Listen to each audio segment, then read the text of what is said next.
bersilaturahmi dengan Pak Sarif dan Bu Titi ya. Bu Titi sudah yang kedua nih kalau nggak salah, kalau nggak ketiga ya. Dulu yang tema yang Udah berapa kali ya Pak? Ketiga kali Pak. ketiga, tapi yang tema ini belum, yang tema ini ya. Iya Mungkin belum. waktu itu Ibu ikut yang mungkin yang Tentang penulisan juga apa ya, jurnal internasional gitu aja. iya ya, ada tema-temanya sebenarnya Bu. Mungkin Ibu nanti bisa cek lagi di rekaman video maupun PowerPoint-nya. Tapi sebenarnya ini terkait ya. Mungkin kalau apa namanya, kita lihat di sini. Nah, ini kan saya punya 4 serial ini. Yang satu ini biasanya tema ini saya selenggarakan di minggu pertama setiap bulan ya. Kemudian minggu kedua nanti saya selenggarakan yang ini. Jadi ini urut sebenarnya Oh ini. ini introduction saya pernah. Ya, Ibu mungkin ikut dari introduction waktu itu. Terus kemudian Iya. setelah memahami yang ini, terus kemudian teknik introduction-nya, kemudian nanti biasanya saya masuk lanjut ke yang teknis, penyiapan manuskripnya. Nah, ini kebetulan ini sebenarnya tidak terlalu luar. Ini sebenarnya sih biasa aja ya, ini manuskrip dengan MS Word dan Mendeley ya. Sebenarnya sudah kadang-kadang sudah banyak yang bisa juga sebenarnya. Hanya setelah saya buat judulnya ternyata banyak yang minat juga dan beberapa juga masih belum mengenal. Sehingga saya buat, terus kemudian penyiapan manuskrip dengan latex. Nah, latex ini memang yang ngerti nggak banyak, artinya yang menggunakan juga nggak banyak. Tapi beberapa berusaha juga untuk menyiapkan manuskrip dengan latex. Karena latex ini pentingnya itu beberapa jurnal tertentu, terutama jurnal-jurnal yang sudah punya nama yang tua-tua itu, seperti Elsevier itu, mereka menggunakan format latex. Dan biasanya kalau jurnal yang bagus, yang selevel dengan Elsevier itu juga dia punya format latex, kadang punya format Word juga. Hanya pengalaman saya menulis dengan latex ini sebenarnya lebih enak, karena kita sudah tidak mikir layout, sudah tidak mikir font, sudah tidak mikir geser-geser, kita tinggal copy paste teksnya, nanti sudah tersusun rapi sesuai apa namanya format template-nya dari publisher. Nah, makanya ini saya selenggarakan. Ini banyak juga yang tertarik ini. Bahkan ada Ibu Veronica itu yang dari Manado itu, beliau malah semangatnya pengen dengan ini supaya nggak kalah dengan yang muda ya nulis dengan latex. Karena latex harus seperti programming coding. Nah, ini mungkin tadi Pak Sarif menanyakan background saya ya. Ini background saya ini S1 Geografi, S2 Ilmu Lingkungan UI, dan S3 saya Information Science. Kalau Bu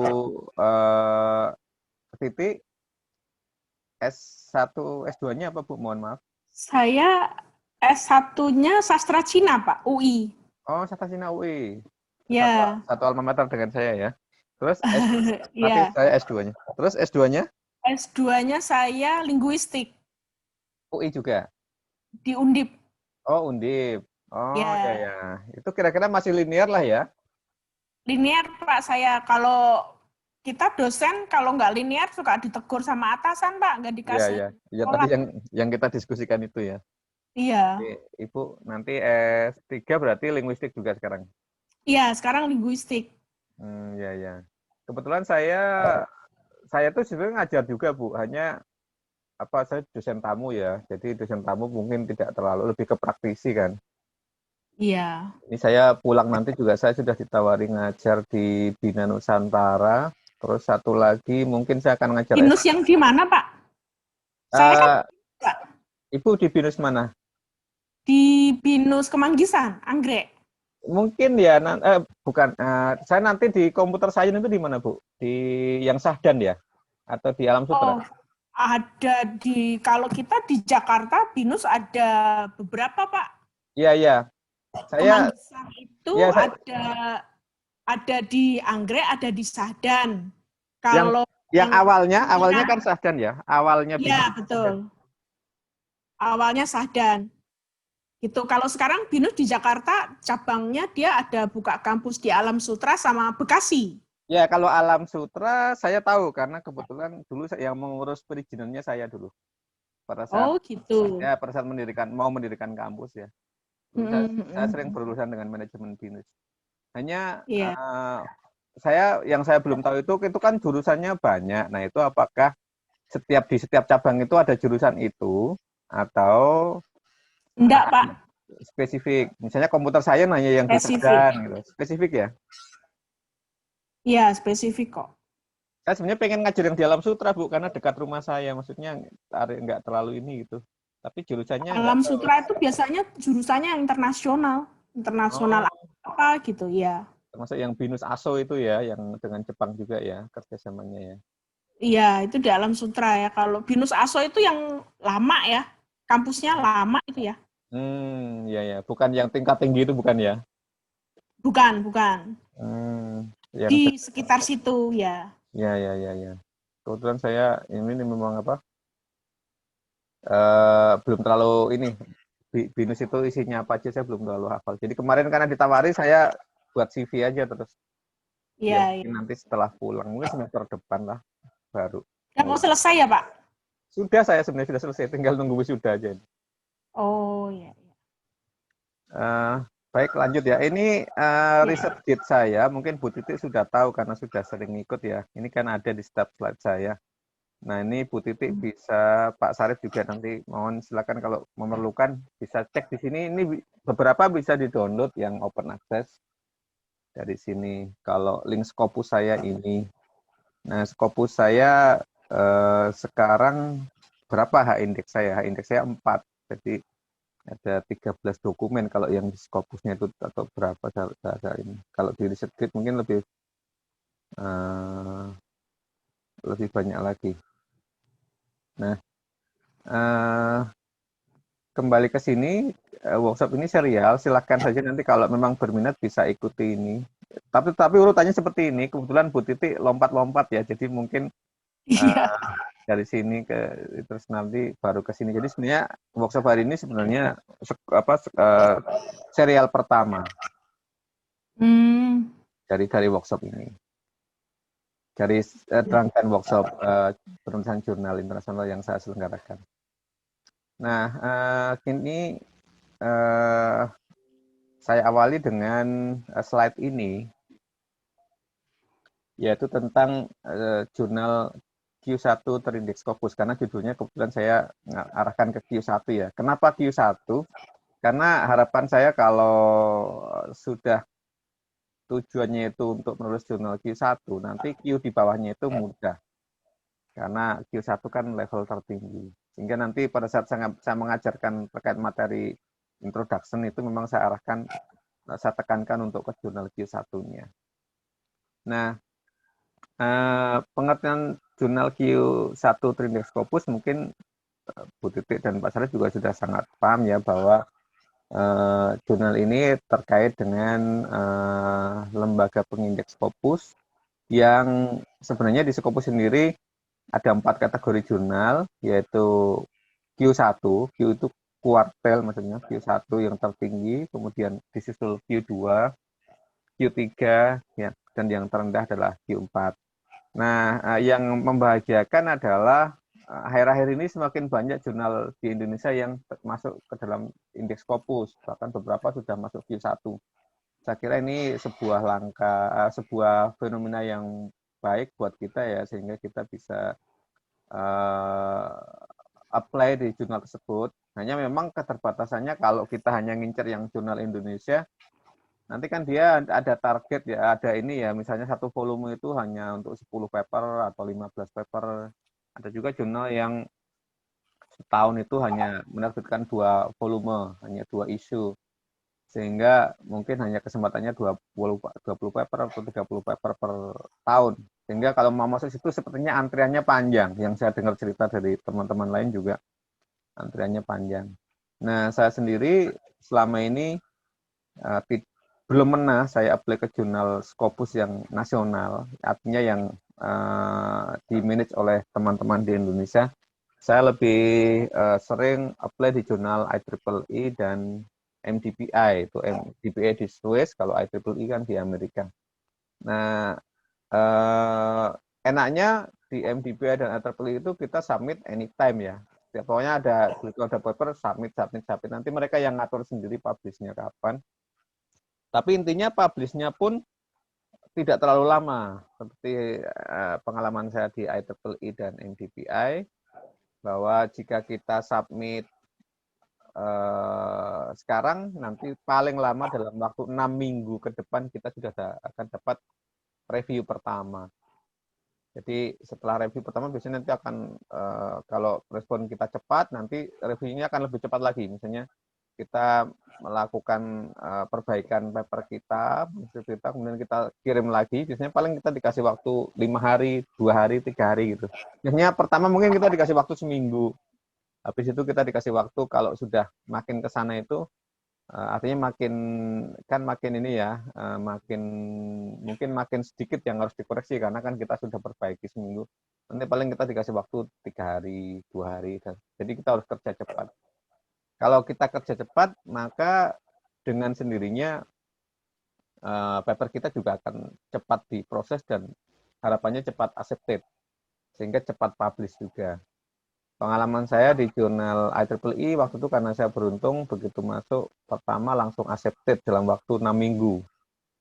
Kemudian itu waktu 6 minggu, tapi kita ngerjainnya lama ya, karena ada survei lapangan dan sebagainya. Nulisnya juga saya lama waktu itu.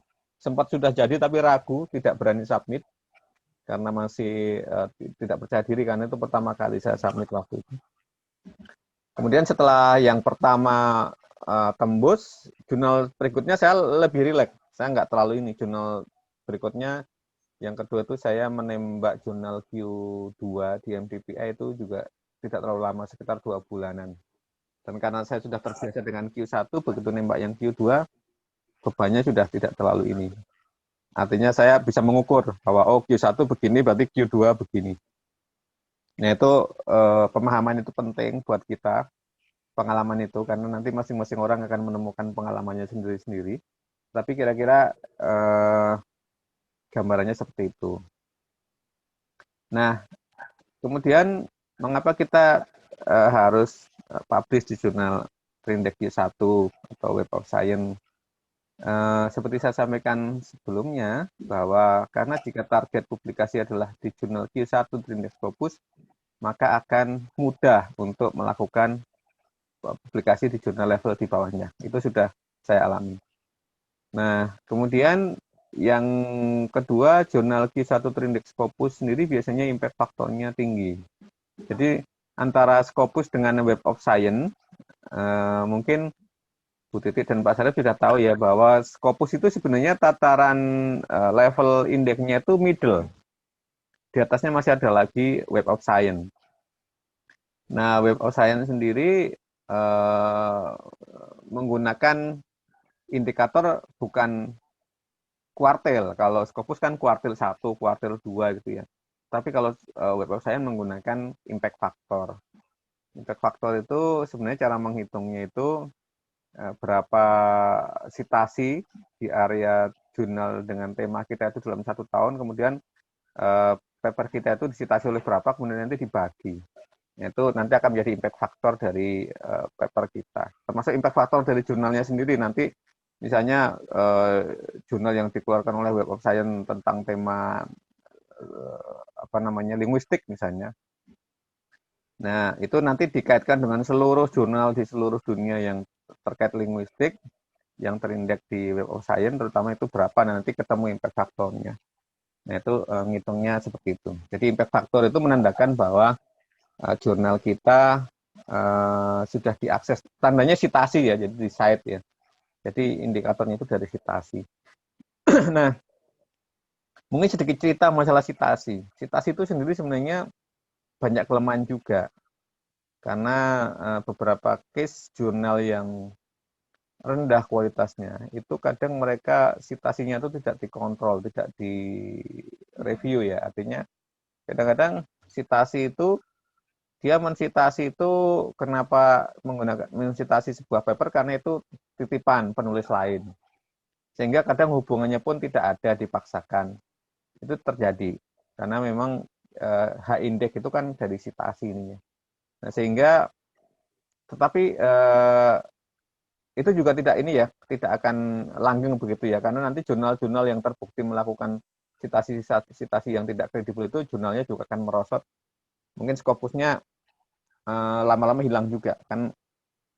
Mungkin Bu Titi, Pak Sarif sudah pernah dengar ya, jurnal yang tadinya terindeks terus tiba-tiba terlempar dari indeks menjadi tidak terindeks. Itu yang di grup Inascopus itu kan teman-teman sering ini, sering sering apa namanya nanya yang ini gimana, ini gimana. Nanti sebenarnya itu bisa dilihat di trennya. Kalau tren di Skimago itu kalau trennya dia stabil atau naik itu bagus, artinya kedepannya harapannya lebih bagus. Tapi kalau trennya turun itu harus hati-hati. Apalagi kalau Q-nya dia rendah, Q4 udah Q4 turun lagi, itu juga bisa bisa terlempar. Bahkan ada kasus saya lihat tadinya Q1 itu turun ke Q4. Nah, turunnya itu faktornya banyak karena jurnal Scopus itu salah satu yang dinilai itu kestabilan di setiap volume. Jadi kalau misalnya sebuah jurnal itu satu volume itu isinya 10 konten atau 20 konten, maka dia kalau menerbitkan dalam volume yang sama selanjutnya harus 10, 10, 10 atau 20, 20 konstan. Itu seperti ini ya, seperti kita main turf itu ya. Jadi masing-masing jurnal harus mengukur dia kuat memanage berapa konten dan itu harus continue dan stabil. Itu nanti yang menentukan kestabilan si jurnal itu di indeks Scopus. Jadi kalau Bapak Ibu perhatikan di jurnal publikasinya ada yang dalam satu volume dia 10, tiba-tiba kok volume berikutnya 30, volume berikutnya nanti jadi 40, terus kemudian turun lagi ke 15. Nah, itu nanti nggak lama dia nanti indeksnya di Scopus akan anjlok. Jadi itu mohon diperhatikan juga. Nah, kemudian yang ketiga menumbuhkan kebanggaan dan rasa percaya diri bagi dosen peneliti jika papernya dapat terpublikasi di jurnal Q1 dengan indeks Scopus ini. Nah, ini tentu ini sudah kita pahami bersama bahwa kalau kita sudah punya Q1 Scopus, ini orang lain sudah respect, akan respect, sangat respect, artinya karena kita berarti serius menjadi penulis ya. Karena untuk profesor sendiri sekarang kan targetnya masih Q3 dari lektor kepala ke profesor. Tapi bukan tidak mungkin nanti target itu akan naik. Jadi saya kira kalau kita sudah biasa di Q1 atau kita punya Q1, nggak usah takut itu profesor tinggal nunggu waktu, karena profesor kan hanya perlu Q3. Hanya mungkin karena dibutuhkan 2 ya, sehingga ya kita harus nulis yang misalnya ya paling nggak kita dari 2 paper untuk syarat profesor itu satunya Q2, Q3, tapi ada satu yang Q1. Nah itu untuk case Indonesia sudah sangat membanggakan itu. Nah yang keempat, meningkatkan reputasi dan membuka peluang karir di level global. Yang ini yang saya alami ya, saya rasakan sendiri, seperti Pak Cipta juga sering cerita bahwa dengan kita terindeks di jurnal, kita menulis di jurnal terindeks bagus itu, nanti akan banyak sekali tawaran-tawaran yang masuk. Kalau saya yang case paling selama ini saya alami adalah saya diminta menjadi reviewer, bahkan menjadi editor in chief dari berbagai jurnal. Nah, tapi kalau editor in chief saya belum terima, waktu itu pernah ditawari, sehingga selama ini yang saya jalankan adalah sebagai reviewer di jurnal MDPI, terutama ada 2 jurnal yang saya review sekarang, satu Q1, satu Q2, dan itu sebulan bisa lebih dari 2, kadang 3 itu. Dan itu enaknya reviewer di situ sekali review dapat 100 Swiss franc ya, sekitar 1,5 juta, 1,6 juta mungkin. Itu jika kita nge-reviewnya cepat, artinya kita dikasih waktu biasanya 10 hari atau 15 hari, tapi kalau dalam waktu seminggu itu kita, kurang dari seminggu kita bisa submit, nanti dikasih 100 Swiss franc. Nah, itu MDPI itu. Yang lain belum ada. Makanya teman saya yang jadi preview di jurnal lain seperti AIII juga nanya saya kasih tahu itu mereka langsung iri juga pengen pindah ke MDPI karena dibayar ya, kalau yang tempat lain masih gratis. Nah, sekarang juga saya diminta oleh teman-teman di Indonesia untuk menjadi chief editor dari sebuah jurnal yang akan dirilis. Itu juga termasuk inilah ya, kepercayaan yang diterima karena kita sudah mempunyai publikasi. Nah, Ini lembaga pengindeks global apa saja? Tadi saya sudah cerita masalah Web of Science dan Scopus. Nah, Web of Science ini memang apa namanya, lembaga pengindeks tertua sebenarnya, yang pada awalnya itu dikelola oleh Thomson Reuters dari tahun awal ya, tahun 75. Kemudian sekarang dikelola oleh ini di Institute for Scientific Information, dan sekarang namanya menjadi Clarivate Analytics. Makanya kalau kita mau nyari indeks Web of Science kan kita ke websitenya Clarivate Analytics itu. Nanti ketahuan di sana impact faktornya berapa. Nah, yang perlu dipahami di sini bahwa tidak semua jurnal yang terindeks Scopus terindeks di Web of Science. Ada juga jurnal yang hanya terindeks di Web of Science tapi tidak terindeks Scopus. Nah, ini memang nanti pinter-pinter kita untuk ini ya, memilih ya. Tetapi intinya selama ini biasanya Web of Science itu derajatnya dianggap lebih tinggi dibanding Scopus karena Web of Science memang paling tua. Tetapi bukan tidak mungkin nanti kan akan ada pergeseran-pergeseran ke depannya. Tapi untuk sementara sekarang kalau di Indonesia cara gampangnya, kalau jurnal itu sudah terindeks di Scopus, ya harapannya dia terindeks di Web of Science. Karena yang terindeks di Web of Science tapi tidak terindeks di Scopus tidak banyak. Lebih banyak yang terindeks di Scopus, tidak terindeks di Web of Science. Jadi itu menjadi perhatian saja. Jadi mungkin kalau cara Indonesia paling gampang, pegang saja Scopus, nanti Web of Science akan ngikut. Nah, tadi hubungan antara impact factor dan Q1, kadang di jurnal Q1 itu kalau kita cari di impact factornya, mungkin impact factornya di Web of Science sekitar 4 gitu ya. Biasanya seperti itu. Nah, Scopus, kalau Scopus ini sebenarnya lembaga pengindeks yang dikembangkan oleh Elsevier. Elsevier itu publisher sebenarnya, aslinya ya. Kemudian mereka mengembangkan lembaga pengindeks namanya Scopus. Nah, Scopus ini diluncurkan pada tahun 2004. Kalau dibandingkan Web of Science ya jauh, karena Web of Science dari tahun 75. Jadi Scopus ini sebenarnya relatif baru. Nah, tetapi di indeks Scopus ini meskipun baru, tetapi untuk case di Indonesia lumayan ini ya. Semua orang kalau udah ini Scopus itu ya dipopulerkan oleh kebijakan pemerintah kita ya, ini Scopus menjadi melambung namanya di Indonesia. Kalau di luar negeri tidak semua mengacu ke Scopus. Di Jepang tidak peduli Scopus-Scopusan. Di Jepang tidak terlalu peduli indeks. Di Jepang yang dilihat adalah asosiasinya.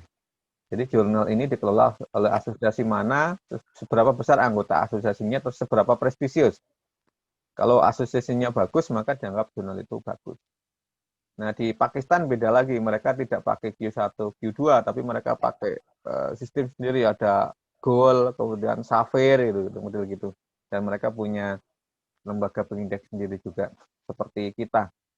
Sinta yang sekarang baru beberapa tahun ini. Nah, kemudian ada DOAJ, ini untuk open access. Ini didirikan di Sweden tahun 2004. Ini kurang lebih juga sama dengan Scopus. Tapi DOAJ sendiri di Indonesia sebenarnya kurang populer dengan Scopus. Hanya semacam lembaga pengindeks pelengkap saja. Karena saya kira mungkin terkait kemudahannya ya, kalau di DOAJ mungkin relatif mudah untuk terindeks. Tapi kalau di Scopus, sebuah jurnal untuk bisa terindeks Scopus perlu perjuangan lebih keras. Dan lain-lainnya ini termasuk Sinta.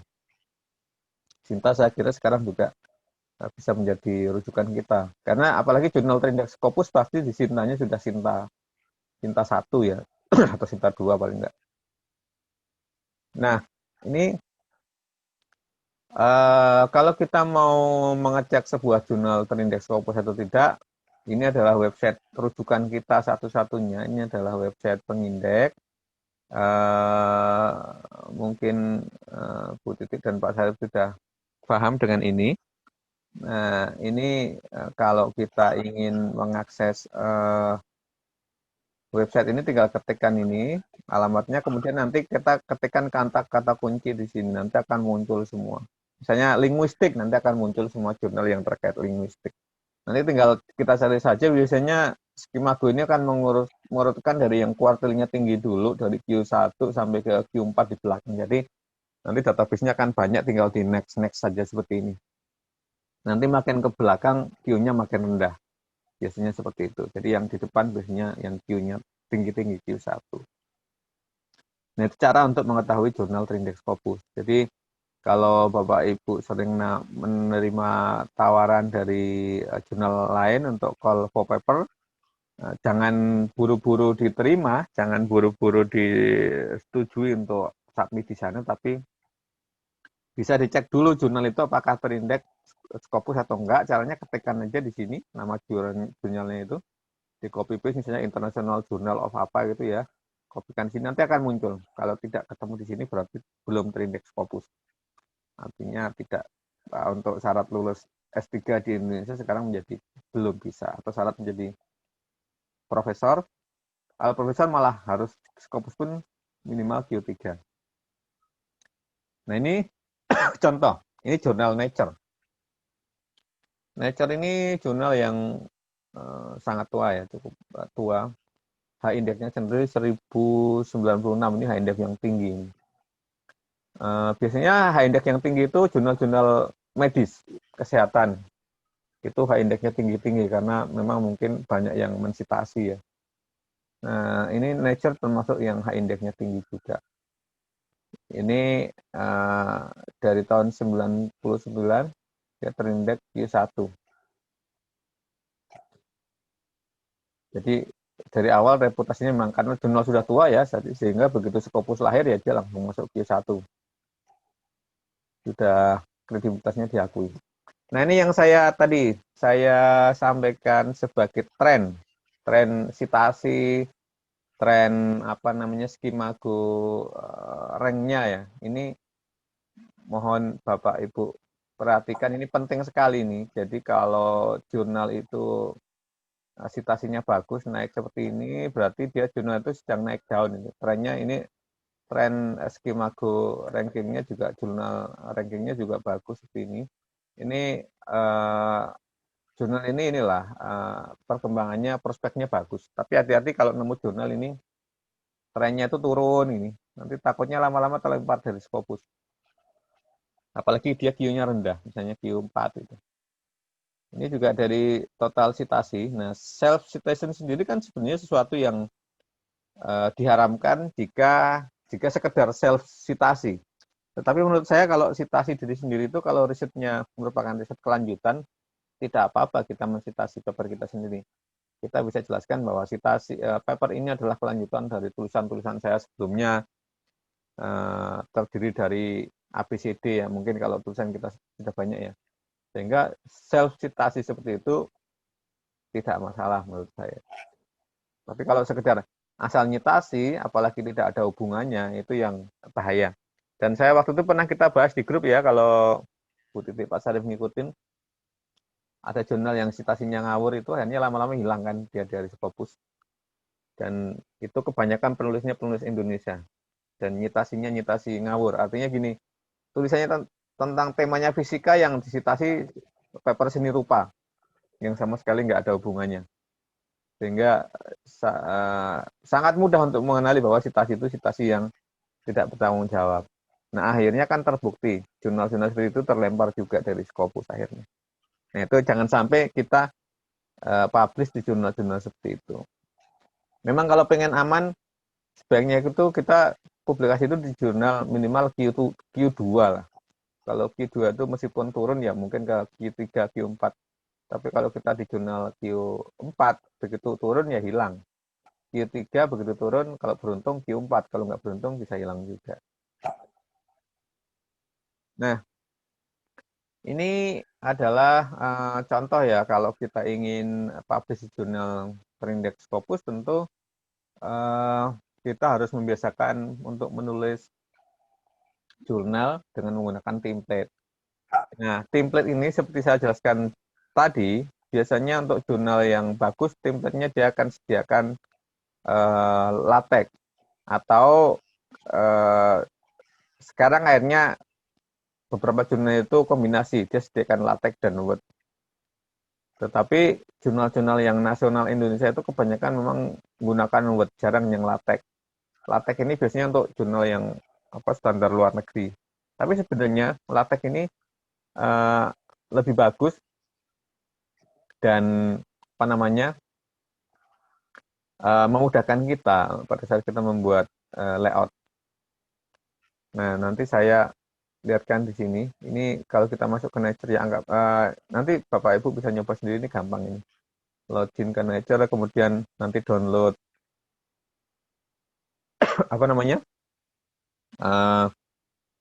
template-nya. Nah, kemudian nanti ini saya tidak akan ini aja nih, next aja nih.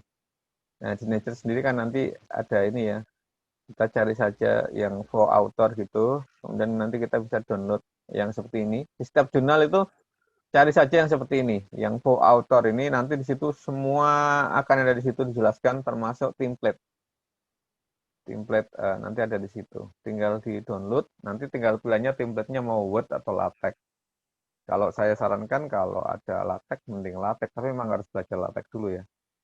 Meskipun sebenarnya LaTeX itu yang ikut workshop saya yang lain, begitu saya kasih tahu ada triknya paling gampang untuk buat LaTeX, akhirnya yang tadinya sudah belajar bertahun-tahun LaTeX nggak paham-paham itu akhirnya jadi ini. Jadi sadar bahwa ternyata LaTeX itu gampang. Dan akhirnya mereka mulai berlomba-lomba, bukan berlomba-lomba, mulai mencoba untuk menggunakan LaTeX dalam menyiapkan manuskrip. Nah, ini di contoh di Nature sendiri. Nature sendiri menyediakan satu format Word, satu format LaTeX seperti ini. Nah, sehingga ini merupakan salah satu kiat juga untuk bisa publish di jurnal Q1 ya, kita harus kuasai dua-duanya. Word-nya kita kuasai, LaTeX-nya juga kita kuasai, karena mau tidak mau jurnal Q1, apalagi Elsevier itu jurnal Q1 dan gratis itu. Gratis itu artinya gini, jurnal itu karena manuskrip kita begitu publish nanti dia akan dijual ke para pembaca ya sekitar 50 US dollar itu. Tetapi kita sebagai penulis tidak dikenai biaya processing fee seperti kalau open access. Kalau open access kita yang suruh bayar untuk publikasinya, tetapi pembacanya gratis. Bedanya di situ. Nah, Elsevier itu yang jurnal gratis itu kebanyakan mereka hanya menerima template yang LaTeX, sehingga ini menjadi perhatian kita untuk belajar LaTeX. Nah, ini kalau mau melihat bedanya antara LaTeX dengan MS Word, ini adalah contoh template jurnal IEEE Access dalam format MS Word. Jadi tampilannya seperti ini, kemudian tinggal ganti-ganti saja, judulnya nanti diganti, autornya diganti, kemudian ini lembaganya diganti, abstraknya pun diganti. Hanya karena ini MS Word, ini masih geser-geser ya, ini kalau karena enter nggak sengaja dia akan turun dan sebagainya. Tapi mungkin kalau tidak paham LaTeX ya Word akan lebih enak karena LaTeX harus belajar lagi. Nah, ini yang LaTeX. LaTeX itu begini modelnya. Jadi nanti kita bekerja dengan script seperti ini, tetapi kemudian nanti hasilnya akan tampil seperti ini pada saat kita running di sini. Kita klik run ini yang tanda play warna hijau 2, dia akan muncul seperti ini. Dan ini sudah baku. Tidak akan terganggu karena outputnya juga langsung PDF. Jadi langsung akan tertata dengan rapi. Ini bedanya antara LaTeX dengan Word. Tapi yang Word pun akhirnya nanti sih bisa juga kita save ke PDF ya. Hanya pada saat proses pembuatannya yang Word itu harus ekstra hati-hati karena kalau salah enter nanti susunannya bisa rusak dan sebagainya. Kalau LaTeX tidak, karena antara codingnya di sini dengan di sini itu benar-benar terpisah. Tidak. Artinya kalau di sininya benar, di sininya pasti benar. Nah, itu kira-kira terkait preparation ya. Terkait preparation kiat untuk publish di jurnal Q1 ya kita harus kuasai cara menyiapkan manuskrip dengan dua cara ini. Nah, sekarang jurnal open access atau konvensional. Nah, ini kadang-kadang ini menjadi pertanyaan juga ya, sebenarnya kita publish di jurnal open access atau konvensional. Kalau menurut saya tergantung tujuannya. Kalau tujuannya supaya jurnal kita itu cepat, supaya bisa dibaca orang, di-download, dibaca, dan syukur-syukur disitasi, maka open access adalah pilihan terbaik. Kalau jurnal konvensional, maka yang jurnal itu kan akan dijual kepada para pembacanya itu kalau pembacanya nggak punya uang ya dia akhirnya dia hanya baca abstraknya terus nggak mau baca isinya, bukan nggak mau karena nggak punya uang juga ya. Nah ini kemudian terkait juga berapa dana yang tersedia, karena jurnal open access biasanya berbayar, dan untuk jurnal open access di luar negeri lumayan. Kalau Q2 biasanya sekitar di kisaran 14 jutaan rupiah, kalau Q1 mungkin di sekitar 25 atau 28 juta. Kalau Q3 sekitar 8 jutaan. Biasanya semakin Q-nya tinggi itu harganya semakin naik, karena itu memang hukum pasar. Sehingga kalau orang bisa publish jurnal Q1 yang tinggi, kalau kita gunakan open access, maka nggak enaknya udah nulisnya susah, begitu publish harus membayar mahal gitu. Nah, oleh karena itu supaya nggak bayar ya kita publishnya di Elsevier, itu memang lebih. Tapi Elsevier juga kadang-kadang kalau sesama Q1 yang di jurnal open access dengan Q1-nya Elsevier mungkin tingkat kesulitannya beda. Yang Elsevier akan jauh lebih sulit untuk diterima dibanding yang di jurnal open access yang lainnya, yang misalnya seperti MDBI, mungkin MDBI cenderung lebih mudah dibanding di Elsevier.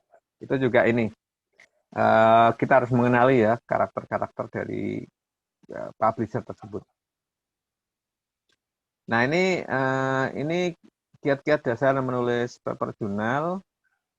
Ini secara umum sistematikanya seperti ini ya, ada introduction, method dan material, result, discussion, summary, acknowledgement, reference dan sebagainya.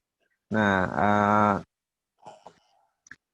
secara umum seperti ini, tapi nanti pada saat detailnya masing-masing jurnal bisa saja dia menambahkan section atau subsection, misalnya nanti ada kontribusi, kemudian dan sebagainya ya, suka ditambahkan.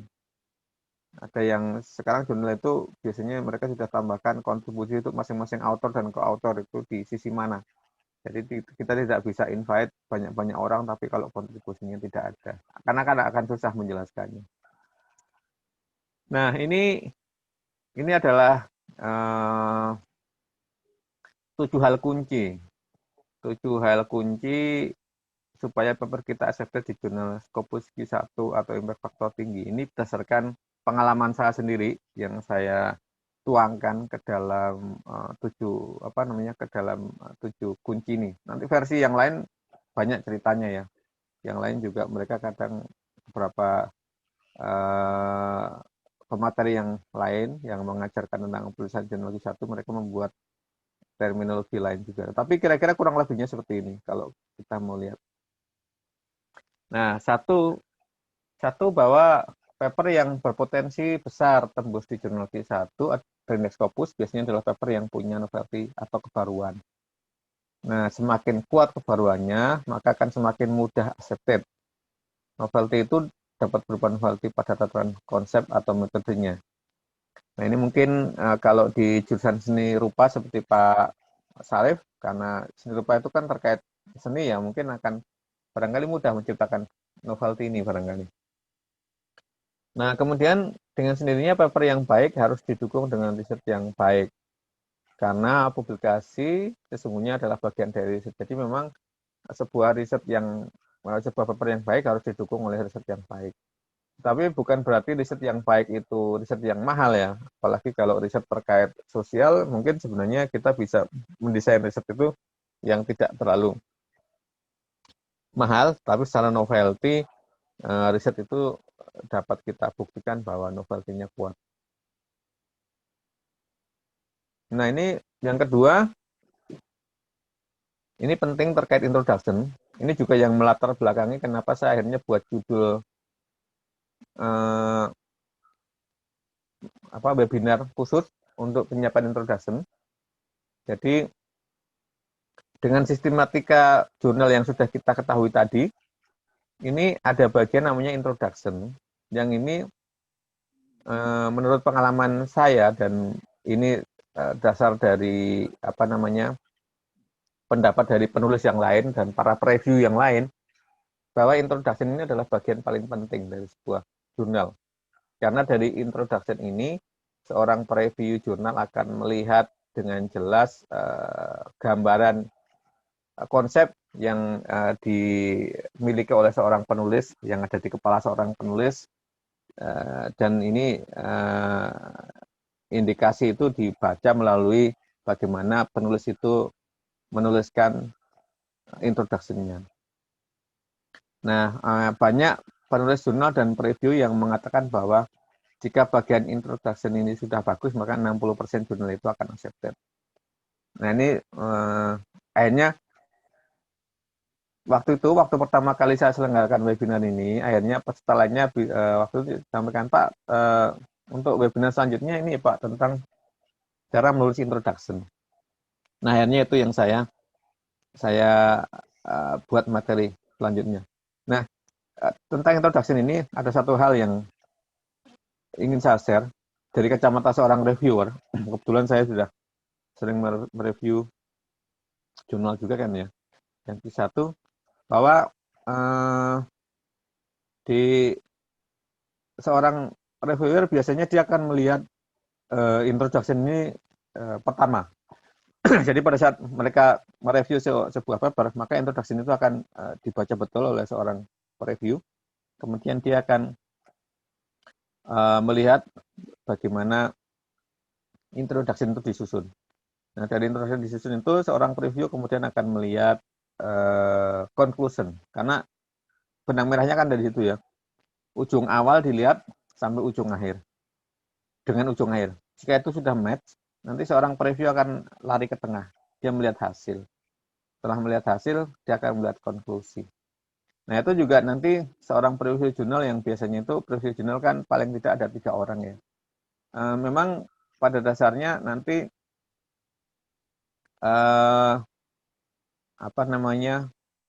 seorang preview itu akan mempunyai interest masing-masing. Ada preview yang interest ke sistematika, introduction dan sebagainya.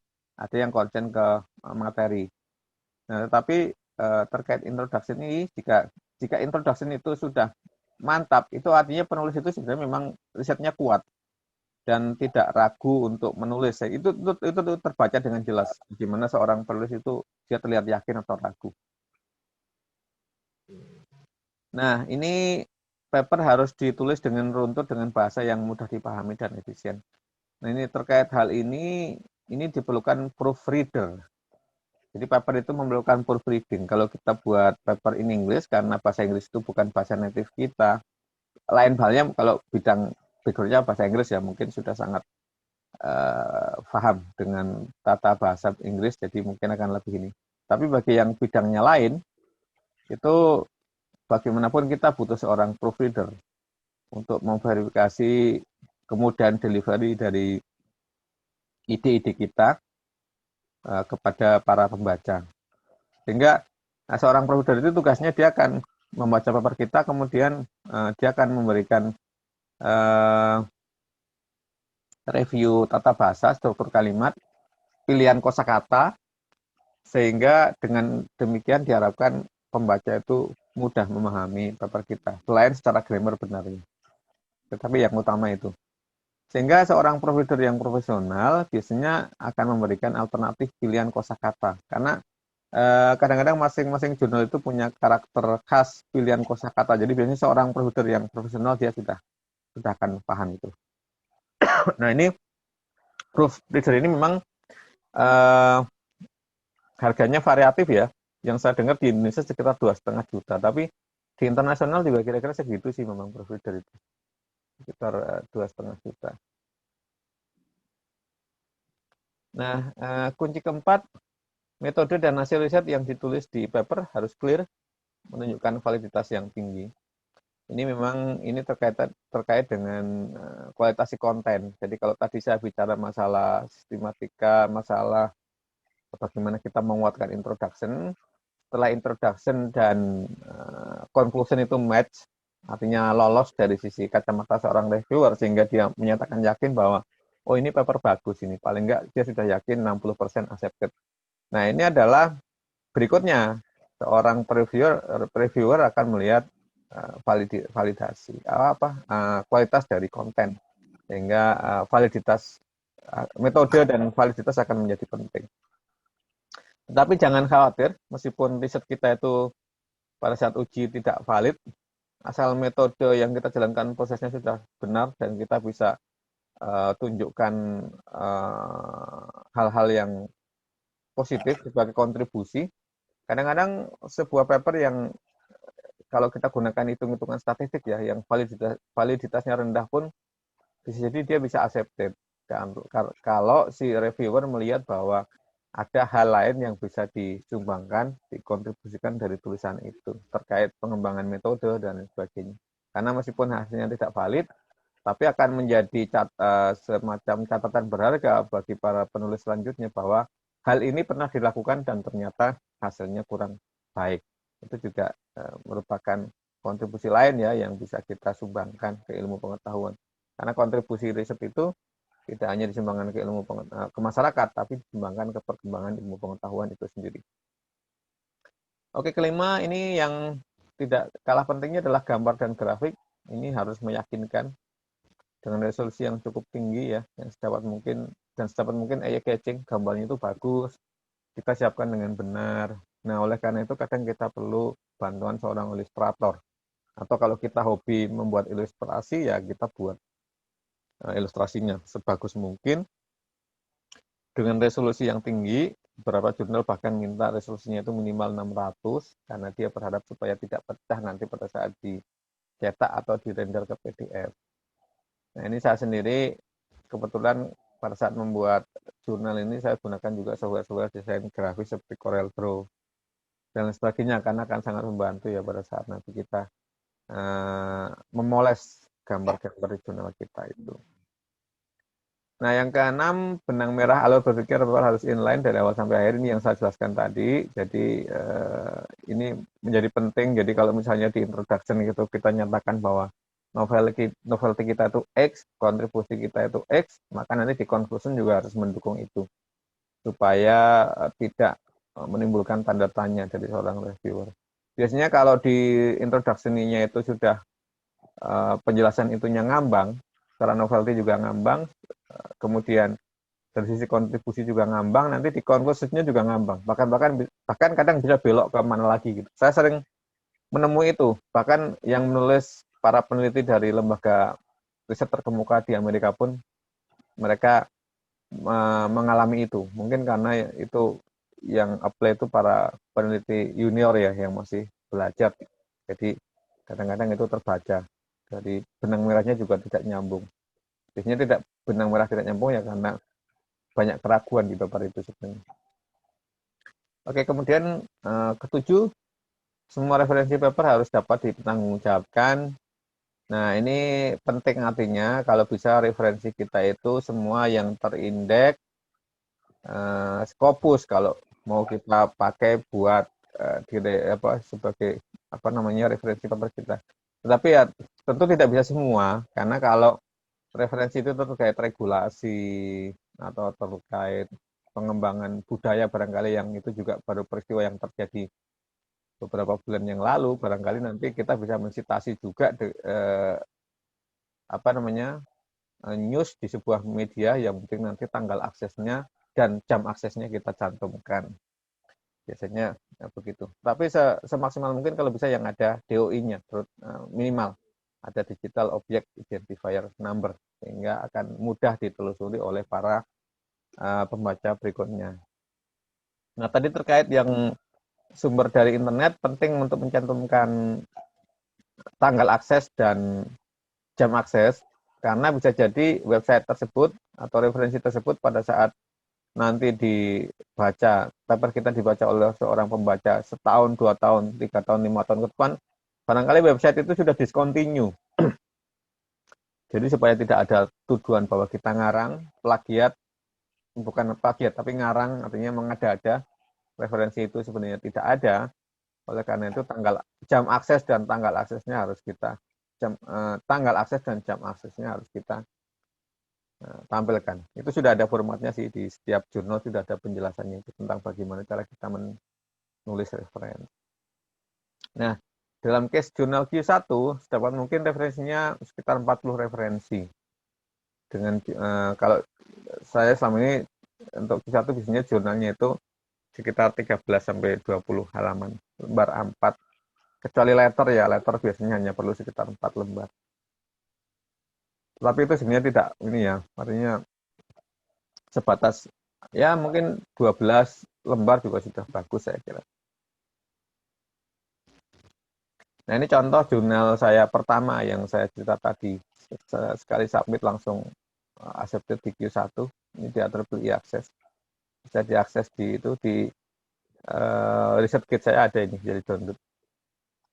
Ini juga ini saya baru belajar waktu itu. Dan ini Q1 terlihat ya di bidang komputer science. Kalau Q1 nanti di Skimago akan muncul seperti ini. Nah, ini paper pasangan saya riset. Waktu itu saya riset berdua dengan namanya Izumi, Yuta Izumi, orang Jepang. Anak Jepang ya, dia sebenarnya junior saya dulu. Ini saya dijadikan co-author kedua, memang karena kami riset berdua. Kemudian ini sama juga Q1 seperti ini. Nah, memang ini menguntungkan juga ya, meskipun kita hanya co-author, seperti Pak Sarif tadi ceritakan.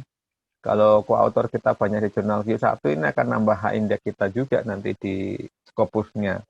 Jadi memang kita harus banyak-banyak berkolaborasi dengan para penulis lain, terutama yang Q1 maker, yang Scopus maker lah paling enggak, supaya hak indeks kita juga naik.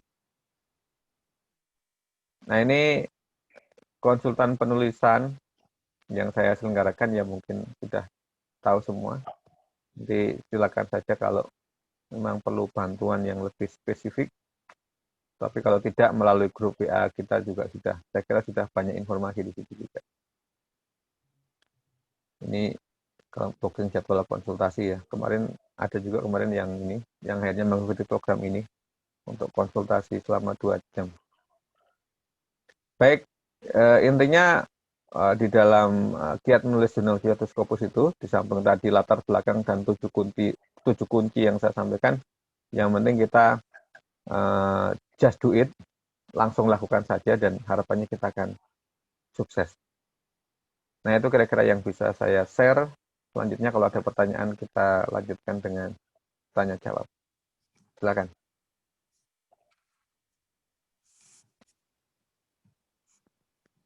Terima kasih Pak Joko atas materi yang diberikan, sangat menarik sekali ini. Dan sangat memotivasi saya juga untuk mulai menulis lagi ini. Ya Pak Sarif, ya. Mudah-mudahan nambah semangat.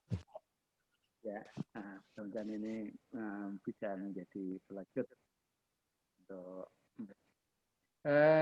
terkait dengan ini Pak, tingkatan atau kuartil yang tadi ada Q1, Q2 dan seterusnya itu sebenarnya kenapa itu tingkatan itu begitu penting di dalam penulisan, terutama dalam publikasi, yang itu kemudian menjadi pertimbangan juga di dalam digunakan sebagai pertimbangan juga misalnya dalam seperti misalnya mengajukan ke guru besar dari segi seperti itu. Kenapa kok begitu pentingnya tingkatan atau kuartil itu tadi? Saya kira itu dulu Pak Joko. Baik Pak Sarif. Kalau itu kebijakan nasional ya Indonesia ya. Nah, kenapa misalnya guru besar harus minimal Q3?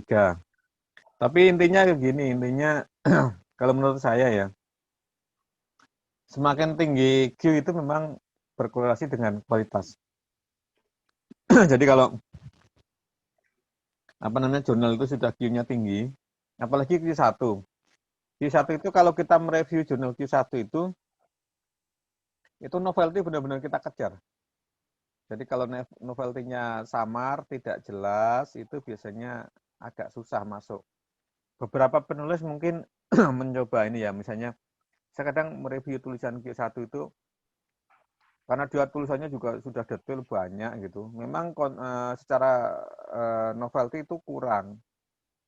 Tetapi saya melihat bahwa sebenarnya kontribusinya besar juga ini. Kemudian saya biasanya saya accept itu, saya approve ya. Artinya dia accepted. Tetapi rupanya tidak demikian dengan reviewer yang lain. Reviewer yang lain galak-galak juga. Dan akhirnya mereka mereject jurnal yang sudah saya accept tersebut. Nah, karena jurnalnya itu, reviewernya itu ada 3, misalnya saya mengapprove, kemudian yang satu lagi mengapprove, tapi ada satu yang mereject, akhirnya reject. Itu repotnya. Sehingga memang kenapa Q itu menjadi penting, karena memang seorang preview pun sadar bahwa semakin tinggi Q itu harus dijamin kualitasnya. Sehingga pada saat kami mereview jurnal itu kami melihat juga ini jurnal apa Q2. Q2 itu kami menganggap dengan begini cukuplah, mungkin tidak usah novelty yang kuat, tetapi kontribusi saja yang kuat itu sudah dianggap cukup. Jadi kira-kira begitu Pak kondisinya. Memang itu mau tidak mau itu terkait dengan kualitas. Maksudnya begitu. Mungkin kalau di Indonesia kebijakannya kenapa dia guru besar harus Q3 mungkin ya dilihat bahwa untuk jurnal Q3 itu minimal secara kualitas sudah rata-rata lah. Artinya gini, tadi yang saya ceritakan tadi ada yang citasi ngawur ya, asal nyitasi tadi. Itu terjadi di jurnal Q4, Pak. Tapi di jurnal Q3 mungkin sudah jarang terjadi. Karena di Q3 lebih ketat. Semakin tinggi jurnal, biasanya dia akan semakin ketat, Pak. Karena pada saat mereview di jurnal Q1 bahkan atau Q2, kami juga para reviewer ditanya apakah kamu menemukan indikasi self citasi di sini atau citasi yang tidak perlu gitu. Kami harus nyatakan bahwa kami tidak menemukan itu. Artinya kita cek benar gitu. Nah, kira-kira itu Pak, menurut saya. Ya Pak, terima kasih. Terus kemudian ini mungkin juga perlu saya tanyakan Pak, kaitannya dengan sertifikasi tadi. Tadi sudah dijelaskan Pak Joko kaitannya dengan apa namanya sertifikasi. Kalau sertifikasi itu merupakan tulisan lanjutan, itu tidak apa-apa. Namun ini kadang apa menjadi masalah juga. Kadang dianggap meskipun itu tulisan apa namanya tulisan lanjutan, namun kadang di apa namanya di lokal katakanlah tentunya ada evaluator lokal di perguruan tinggi itu kadang apa tetap dianggap itu sertifikasi dan itu dianggap untuk plagiasi itu bagaimana Pak Joko? Kadang ada perbedaan persepsi dengan sertifikasi tadi padahal itu misalnya tulisan itu sebetulnya merupakan kelanjutan. Ya kalau dari sisi dari sisi review ya, audit apa namanya, auditor penilai Pak ya di penilai jurnal ya. Ya. Memang itu kadang subjektif juga Pak. Artinya gini, dalam petunjuk mengevaluasi sebuah paper, mungkin sebenarnya ada juga kata-kata bahwa self citasi yang relevan itu tidak apa-apa. Tapi kadang-kadang seorang evaluator dia membuat apa namanya standar yang lebih tinggi lagi sehingga apapun asal self citasi nggak boleh gitu ya atau dianggap sebagai pelanggaran. Nah saya kira itu memang subjektif kalau udah sampai situ ya. Dan akhirnya kan kembali ke keberuntungan kalau sudah situ Pak Sarif. Artinya kalau kita nemu evaluator yang dia bermurah hati ya kita beruntung. Karena pada akhirnya toh pada saat kita submit di jurnal itu apakah jurnal kita accepted sama enggak itu juga ada faktor keberuntungannya. Tidak semata-mata karena jurnal kita bagus ya. Jadi karena kita beruntung terus kita accepted. Bisa juga, boleh juga kita katakan seperti itu sebenarnya. Kira-kira kalau menurut saya itu Pak Sarif. Jadi memang itu bagian dari keberuntungan kalau kita nemu evaluator yang lebih lunak. Seperti halnya kita kuliah, kita nemu dosen penguji yang lebih lunak, kan itu keberuntungan kita ya. Itu saya kira apa namanya, itu bagian dari jawaban doa mungkin itu. Kira-kira itu Pak Sarif yang bisa saya sampaikan.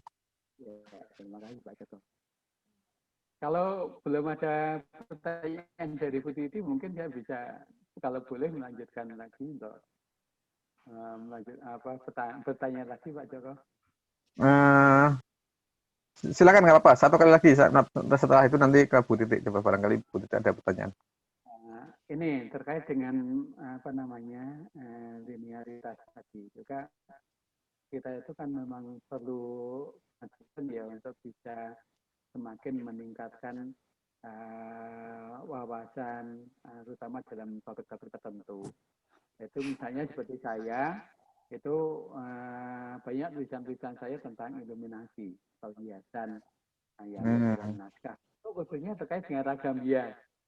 Yaitu senantiasa concern di situ. Namun kadang permasalahan juga muncul kalau tulisan itu hanya terkait dengan ragam hias, nanti ada yang berpendapat tulisannya kok itu saja, padahal ragam hias ini juga sangat banyak. Misalnya itu kadang terus tadi seperti yang saya katakan tadi, karena perlu mengutip dari tulisan-tulisan yang sudah tulisan-tulisan saya sendiri yang sudah sejak awal, itu kadang jadi masalah juga apa namanya ini apakah kita untuk menulis itu harus apa namanya beragam. Kalau misalnya harus misalnya berbagai topik sehingga itu tidak muncul citasi atau dianggap itu tidak mengulang tulisan-tulisan yang sudah ada, itu bagaimana Pak Joko?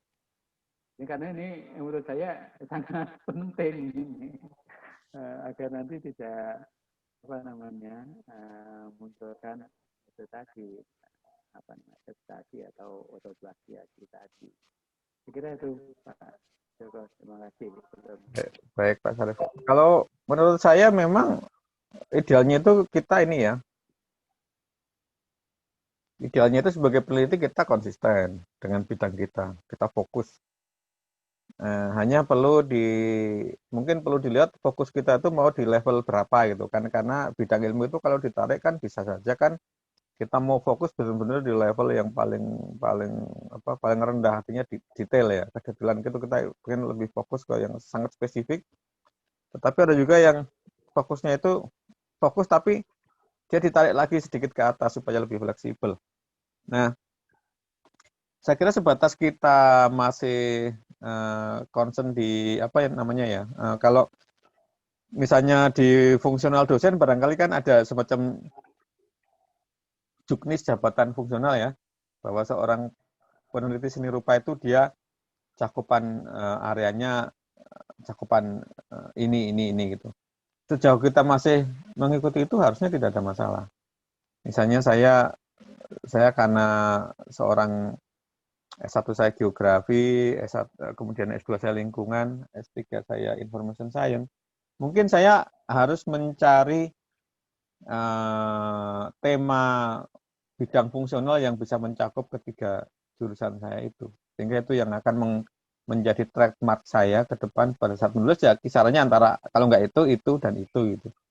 Saya kira itu sih paling strateginya Pak. Jadi kita kembali ke legal formalnya aja di jabatan fungsional kita itu seperti apa pembagiannya. Saya nggak tahu kalau fungsional dosen kira-kira seperti apa Pak ininya pembagian ininya Pak bidang-bidangnya Pak.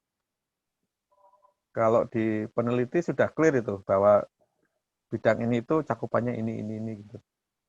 Ya kalau di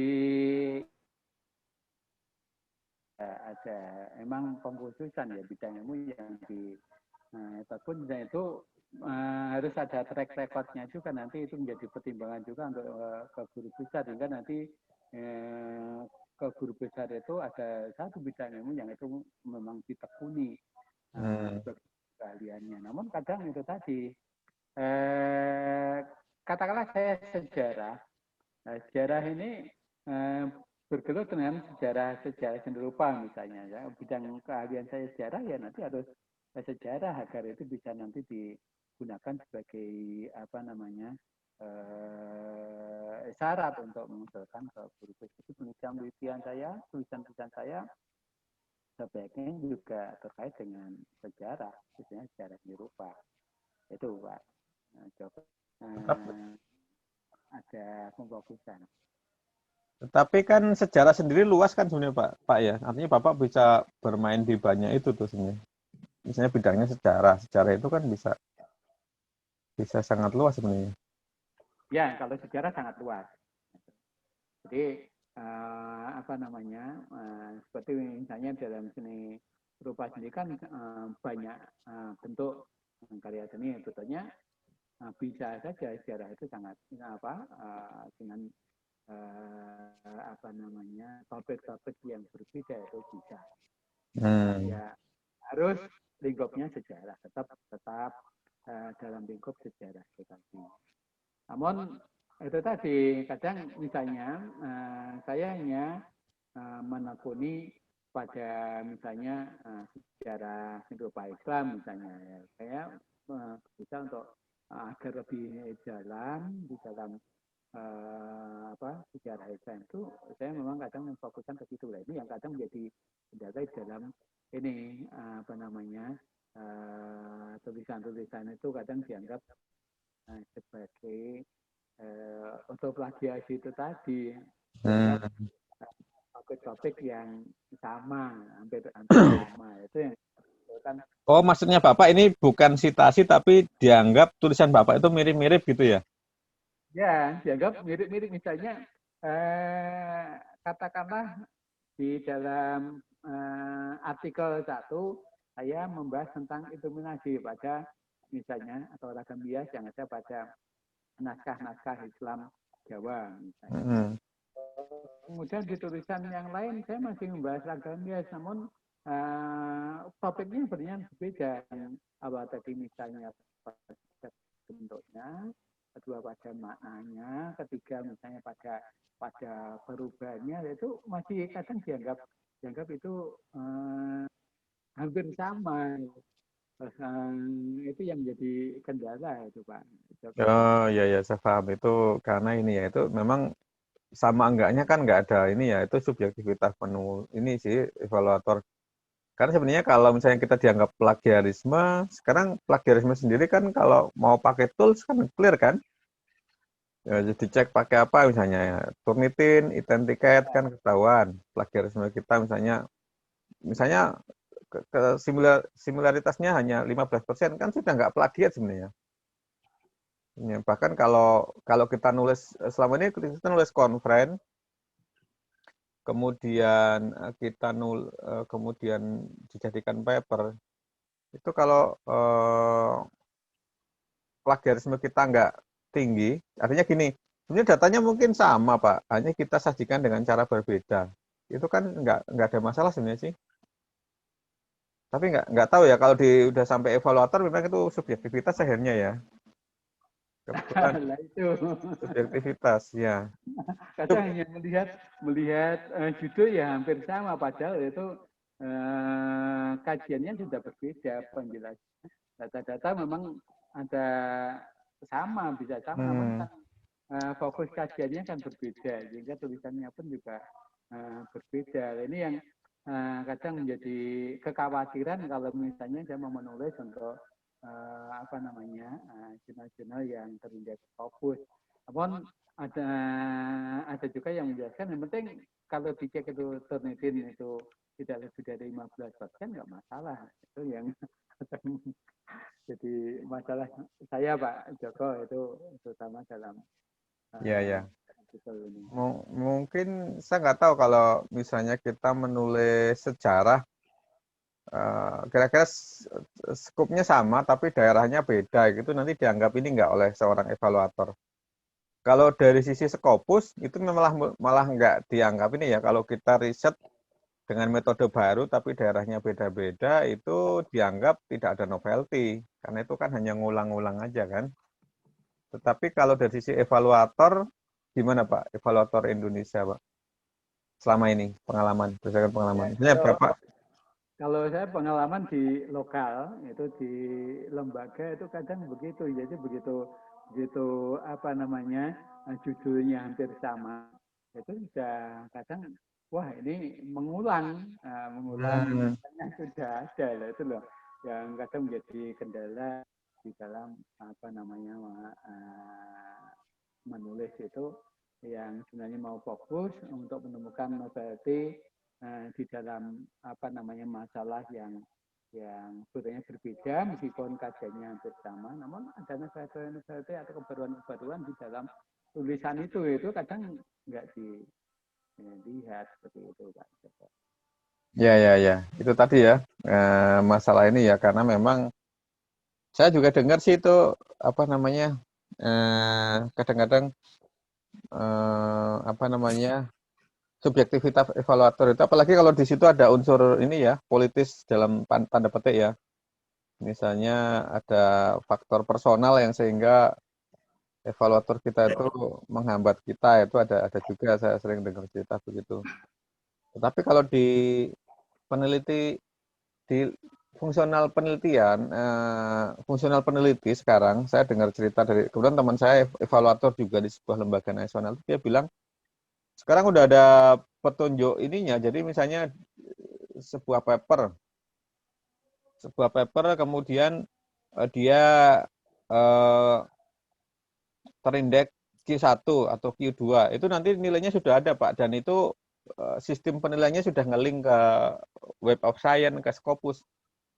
Jadi udah otomatis nanti, oh ini jurnal ini terlist sebagai Scopus Q1, nanti nilainya berapa. Itu sudah nggak bisa dibantah itu. Kalau dulu kan masih jurnalnya dibaca lagi, dievaluasi oleh seorang evaluator, kemudian dinilai bahwa oh, ini begini karena begini, maka nilainya tidak full 100%, tapi hanya 70% atau 60%-nya.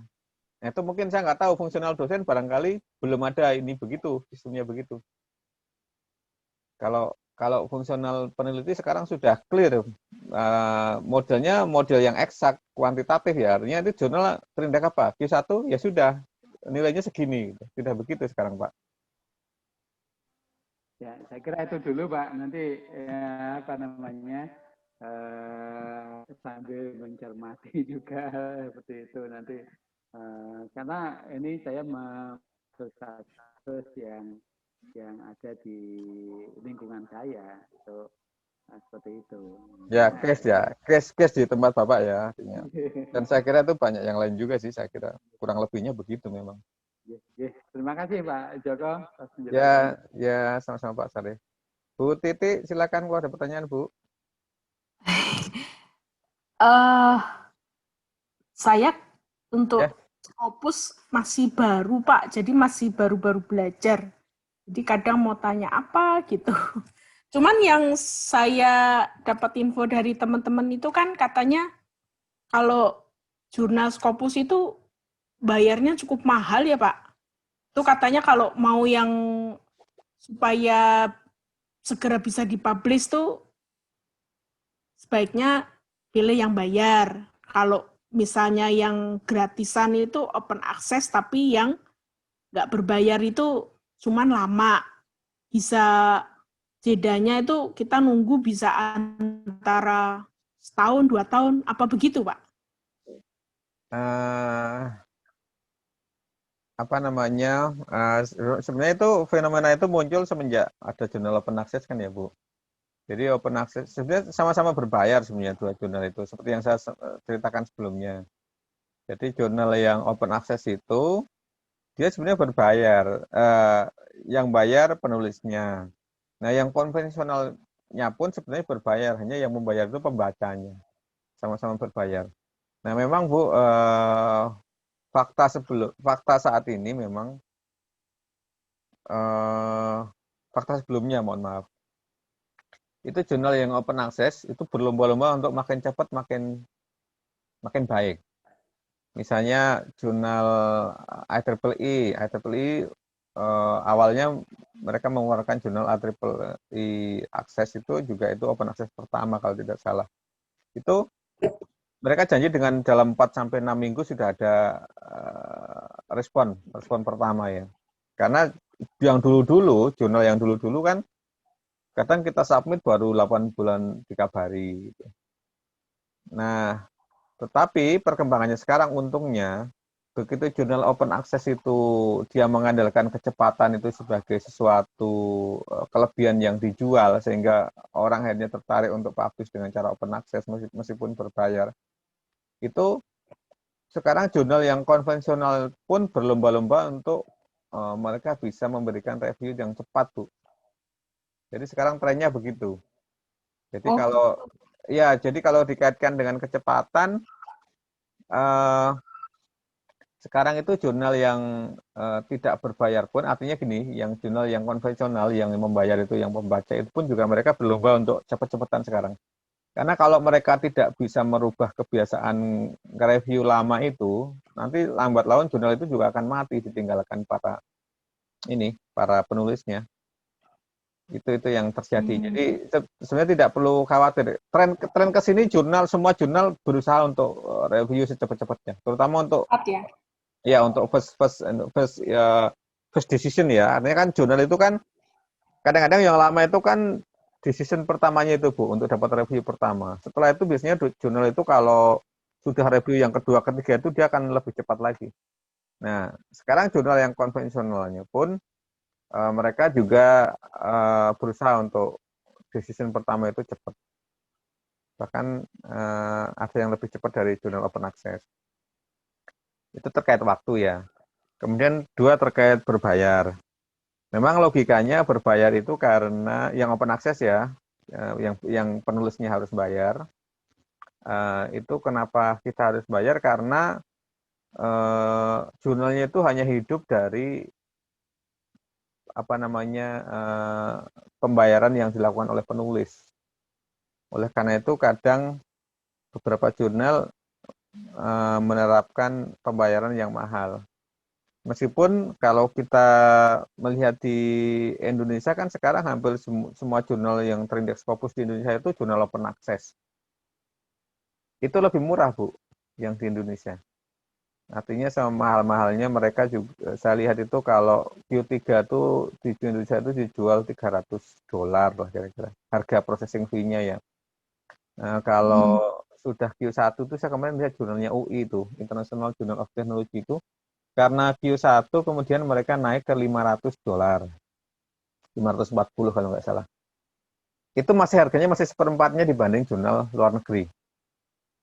Kenapa bisa seperempatnya? Karena di luar negeri kan gaji pegawai juga mahal, Bu. Sewa kantor mahal, listrik mahal gitu kan ya. Jadi dengan sendirinya jurnal luar negeri pun jurnal luar negeri pasti mahal. Dan jurnal Indonesia lebih murah. Jadi kalau Ibu mau nyari jurnal open access yang murah, cari jurnal lokal, Bu. Atau jurnal negara-negara yang memang dari sisi biaya hidupnya rendah, mungkin lebih murah itu. Jurnal India misalnya, mungkin lebih murah dibanding Amerika. Karena Amerika kan ini. Tapi memang selama ini kalau di di komunitas teman-teman yang sedang S3 itu, kadang-kadang rujukan cepatnya itu dibandingkan dengan MDPI.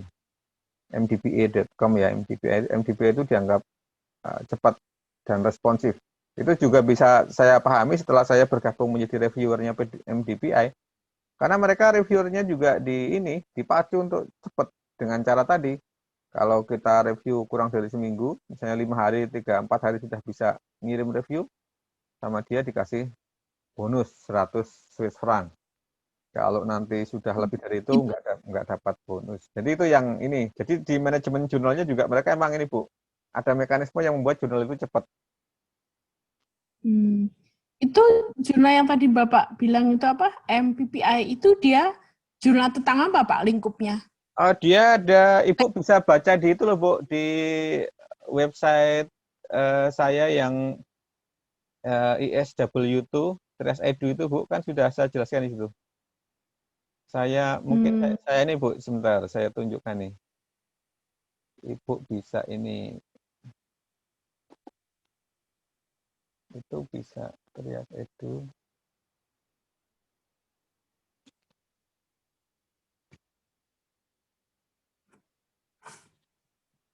Kalau ini yang tadi saya terima di WA ini nomor Bapak ya?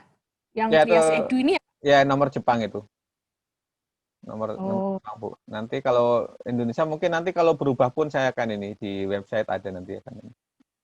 iya. Ini Bu, saya sebentar, saya ini ya, saya share ini, saya share screen biar Ibu bisa melihat. Share screen satu, share.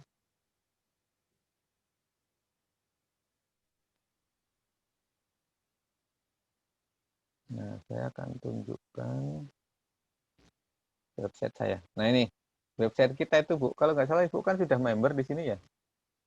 Sudah Ibu kan bisa baca yang ini Bu. Ini MDPI Bu. Ini Bu. MDP. Ada 219 jurnal di dalam sini Bu. MDPI itu grup Bu. Jadi dia bukan jurnal, dia seperti grup itu. Sebentar, biar dibuka dulu. Nah ini.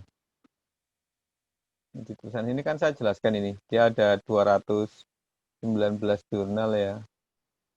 Ini terus nanti Ibu kalau mau cek langsung di mdpa.com di sini.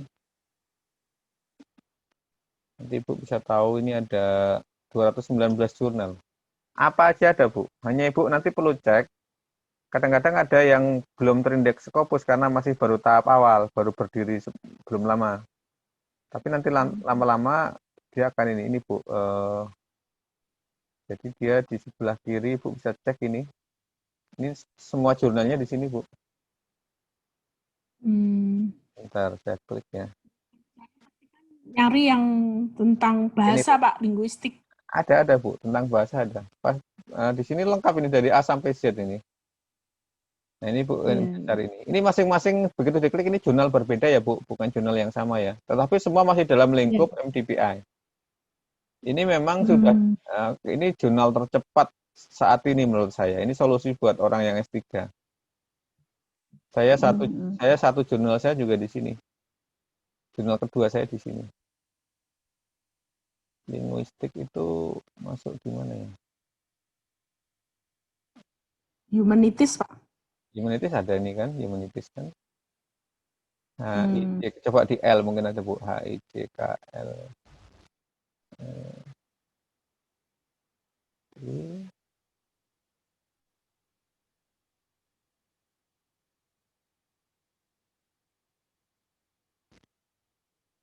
Kadang-kadang ini mereka buat tema khusus memang kalau terlihat peminatnya banyak. Logistik. Ini juga ada language. Ini language ini. Ya, languages. Hanya ini jurnalnya masih sedikit. Takutnya ini belum terindeks Scopus, harus dicek.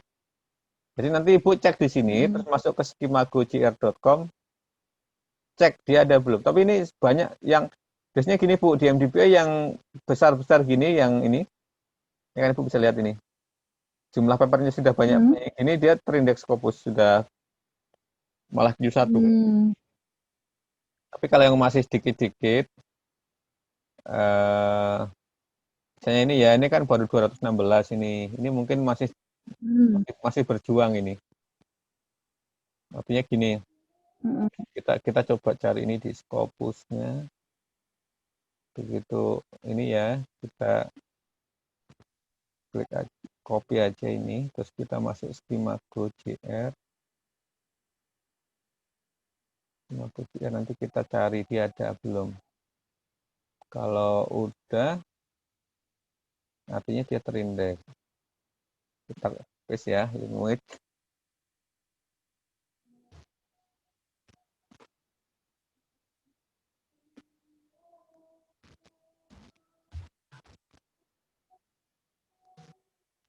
Belum ada. Biasanya dia Switzerland gitu kalau yang MDPI itu.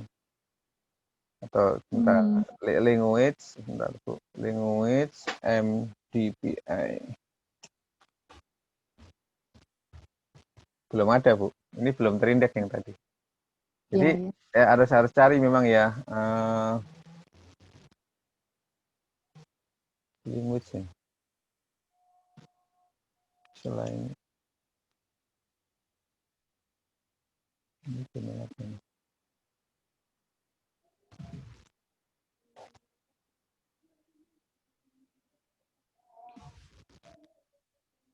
Language processing ini enggak. Ini language juga ya. Belum terindeks sih kalau di Scopus. Mungkin ibu belum bisa pakai buat ini kalau lulus. Language. Ini jurnal baru di MDPI. Biasanya dia perlu waktu nanti. Nanti lama-lama terus dia. Iya. Tapi sudah banyak juga sih yang publish di situ ya. Karena itu tadi orang luar negeri itu tidak peduli indeks Scopus kadang, Bu. Itu kan kita aja yang ini. Jadi meskipun belum terindeks, buktinya laris juga ya. Itu kan sistem di Indonesia kan tuntutannya Scopus gitu loh, Pak. Jadinya kan orang langsung pedomannya kalau asal Scopus, nah gitu kan. Ya, ini belum Scopus ini. Ini belum Scopus, tapi tulisannya sudah banyak ini, sudah bagus-bagus juga sih. Artinya dia, tapi nanti cepat atau lambat ini akan Scopus. Kalau MDPI ini dia dari mana, Pak? Dari negara mana? Swiss. Switzerland. Tapi dia cabangnya banyak, Bu. Kantornya itu ada di Serbia, di China, di Jepang juga ada kantornya. Terus di apa namanya? Saya yang suka ngirim saya kemarin dapat review itu malah kantor redaksi yang mana itu yang ngirim saya. Ini di banyak negara cabangnya banyak. Iya.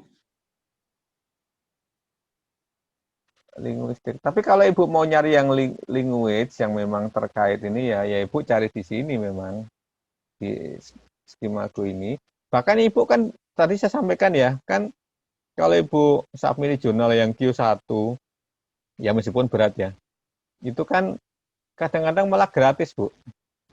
Ini Elsevier misalnya. Elsevier itu gratis nih. Kenapa gratis, Pak? Karena yang bayar yang baca.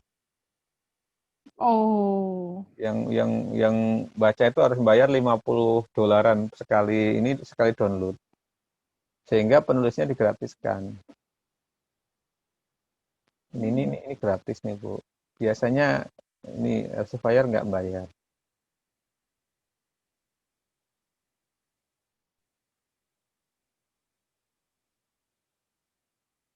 Nah ini jurnal linguis nih. Tapi ya untuk masuk sini perjuangan. Enggak ini ya. Ini Journal of Visual Language and Computing. Ini malah computing ini, bukan visual ini ya. Komputer ini, Bu. Bukan language ini. Kita harus cek satu-satu memang.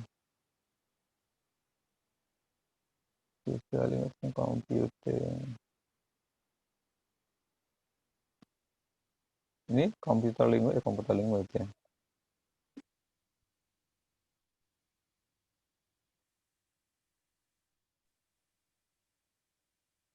Ada ini jurnal-jurnal seperti ini, Bu, bisa nyoba nih yang Hungari itu mungkin ini lebih murah.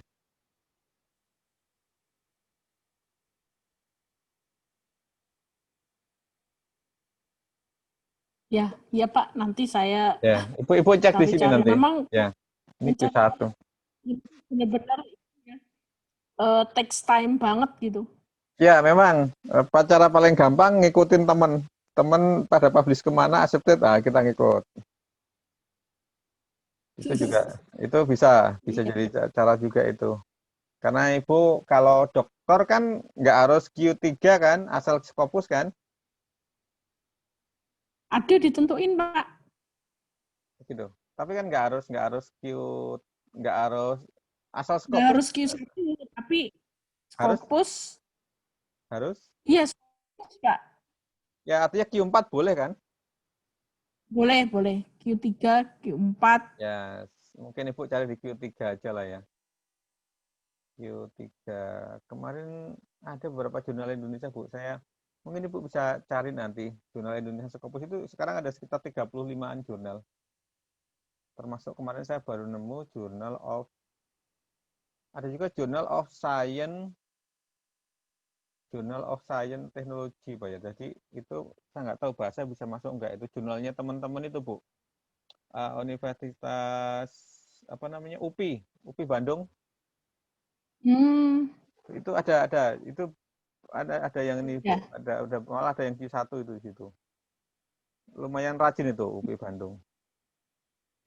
Terus yang saya lihat Q1 itu ada UPI Bandung, terus kemudian UI yang Journal of Technology itu Q1. Dan Q1 ya, tapi yang Q di bawahnya saya kira ada juga.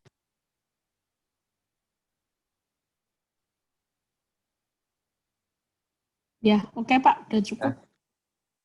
Ya kira-kira itu Bu. Nanti sambil ini kalau saya nemu info nanti Ibu saya share. Yang Ya, jurnal ya linguistik Pak. ya. Pak Sarif ada pertanyaan lagi? Tidak, saya kira tidak, Pak. Tidak ya? Cukup nanti. Oh baik. Kalau misalnya ada pertanyaan bisa japri, Pak. Bisa. Bapak sudah member di mana Pak? Yang di Telegram apa yang WA? Yang Telegram itu mohon maaf itu memang kurang aktif itu. Kalau saya pancing dengan ini enggak ini. Kalau yang WA yang rame. WA yang Pak, yang Scopus 2 itu saya. Ada di situ. Ya, ada. Oh iya ya, tapi kok saya cek tadi nomornya Bapak nomor ini ya. Tapi sudah ada ya? USS HI sudah. Oh ya udah nanti lewat situ aja. Lagi yang lain, kalau misalnya ada grup yang itu saya bisa menjadi anggota yang bisa untuk memotivasi, nanti saya bisa dimasukkan. Oh baik Pak. Sementara kita ada di WA dan di Telegram. Kenapa Telegram itu saya buat? Karena waktu itu yang WA penuh Pak, sudah 257. Terus sementara masih banyak yang daftar, waduh saya agak bingung juga. Terus akhirnya saya buat Telegram, begitu saya umumkan, sebagian ada yang live dari WA masuk ke Telegram. Terus kemudian ada juga yang double, Telegram ikut, WA-nya ngikut. Nah, yang double ini yang suka komentar, Pak, kayak yang Telegram sepi ya, nggak kayak di WA. Oh iya memang, soalnya dipancing. Telegram memang agak ini ya, dilihat juga agak ruwet gitu. Mungkin orang juga nggak terlalu interest. Nah, terus akhirnya sekarang yang WA malah agak kosong lagi, Pak. Nanti kalau ada member baru mungkin saya masukkan WA lagi nih. Nama grupnya Bapak? Coba. Yang mana? Yang WA? Yang WA. Oh, Bapak belum masuk di WA? Biasanya belum kali yang di grupnya Pak Joko itu. Nah, ini berarti yang grup Scopus yang Telegram. data, terus kemudian juga di Telegram itu juga Scopus itu yang yang Telegram itu karena kan Bapak kalau registrasi kan dapat konfirmasi untuk langsung apply sendiri kan? ya. Sengaja saya sampaikan itu karena biar mandiri saya sendiri. Kalau yang di WA biasanya saya input Pak, saya masukkan. Ya. Kalau belum saya masukkan, atau Bapak saya masukkan saja nih. Bapak berkenan masuk di situ? Bisa Pak, boleh. Ya. Telegram juga kalau memang perlu. Kalau Telegram Bapak bisa registrasi sendiri, hanya ngikuti itu replay yang itu Pak. Bapak kan terima replay pada saat registrasi ya. Ya. Itu Bapak. Ya. Kalau yang ini saya masukkan aja sekarang. Takutnya lupa saya. Ya, sudah saya masukkan, Pak. Ya, sudah masuk di situ. Oh iya, terima kasih. Ya, baik. Sementara kalau tidak ada pertanyaan, mungkin cukup sekian karena sudah 2 jam ya. Mohon maaf tadi terlambat. Saya salah lihat jadwal. Selanjutnya mudah-mudahan nanti saya coba nanti pertimbangan ya. Ini kita mau tetap jalan di Sabtu atau di reguler. Nanti barangkali berminat untuk ikut materi selanjutnya nanti saya umumkan di ini. Baik, sementara gitu nanti mohon ditunggu untuk soft copy, kemudian rekaman video dan sertifikat. Sertifikat nanti saya akan kirimkan. Mudah-mudahan sebelum seminggu saya sudah bisa mengirimkan. Baik. Terima kasih Pak Joko. Ya, baik. Terima kasih. Cukup ya Pak Sarif, Bu Titi. Kurang lebihnya mohon maaf. Sampai ketemu di lain kesempatan. Assalamualaikum warahmatullahi wabarakatuh. Waalaikumsalam warahmatullahi wabarakatuh. Terima kasih Pak Joko atas materinya. Ya, sama-sama Pak Bu Titi juga.